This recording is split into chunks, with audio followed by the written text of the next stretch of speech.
Hi, Matt here. Ichiban is such an awesome protagonist that I bet RGG Studio has a lot of things planned for him in their 20th anniversary.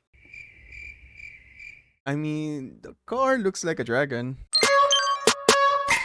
Yakuza Games is celebrating its 20th anniversary with the release of Yakuza 0 Director's Cut outside the Switch 2, as well as Yakuza Kiwami 1 and 2 being bundled to attract newer players. Then there's the remake of the much anticipated Yakuza 3. Just ignore the fact that they messed with my boy Rikia. Also, they still haven't recast Hamazaki. Come on RGG, you can do better than to hire a known predator. Their celebration does have a solid lineup, but I feel like they're forgetting about someone. Is Ryu Ga Gotoku Studio ignoring Ichiban Kasuga? Like a Dragon Games has focused too much on Kiryu for this 2-decade milestone. And the only thing that Ichiban got in the celebration is a card for Sonic Crossworlds. Ichiban Kasuga deserves better. And it's not just this anniversary where it feels like Ichiban is getting sidelined as he only had a glorified cameo in Like a Dragon Pirate Yakuza. It's even worse in Ishin where he was just a special card next to Nyanners and Kenny Omega. Then Like a Dragon Infinite Wealth felt anticlimactic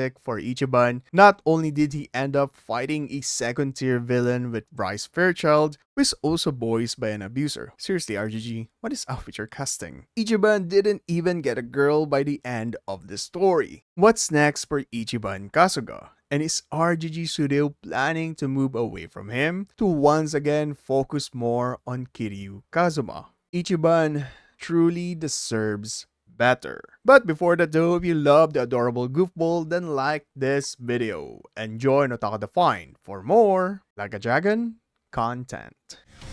Let's make it one to remember!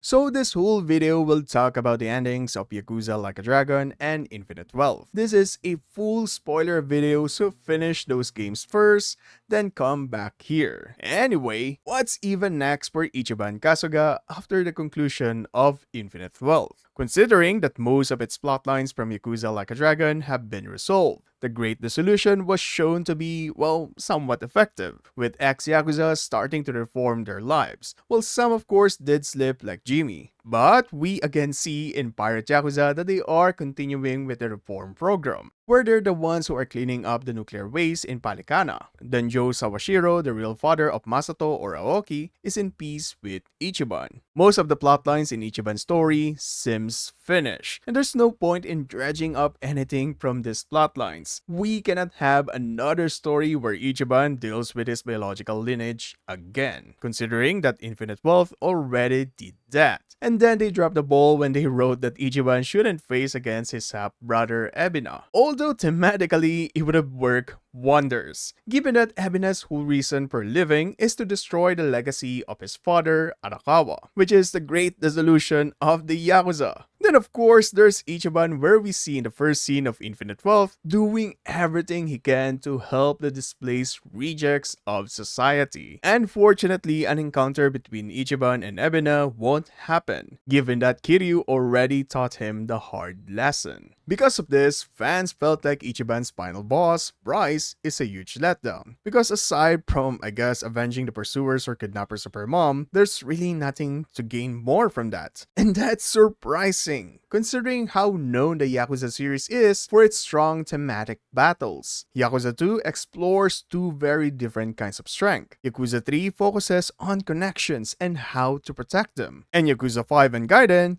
Kiryu is literally throwing wannabe chairmen out of buildings. Even Lost Judgment had a thematic punch where fans are still debating who was actually right in dealing with bullying. But with Ichiban and Bryce, they tried to tell a story about older men stepping aside for the next generation, which is not what we're getting in the Yakuza series, as they seemingly choose to focus more and more again on the Dragon of Dojima. By the end of Infinite Wealth, we are more hooked and curious on what will happen to Kiryu. Will he be able to Tiger Drop Cancer? Is he finally reuniting with Haruka and Haruto? Did the Daidoji faction free him from his death contract? Like a Dragon Infinite Wealth started as a fun Hawaiian adventure with Ichiban that ended up being a farewell tour for Kiryu, despite the fact that it's never going away, as Yakuza Games cannot let go of Kiryu Kazuma.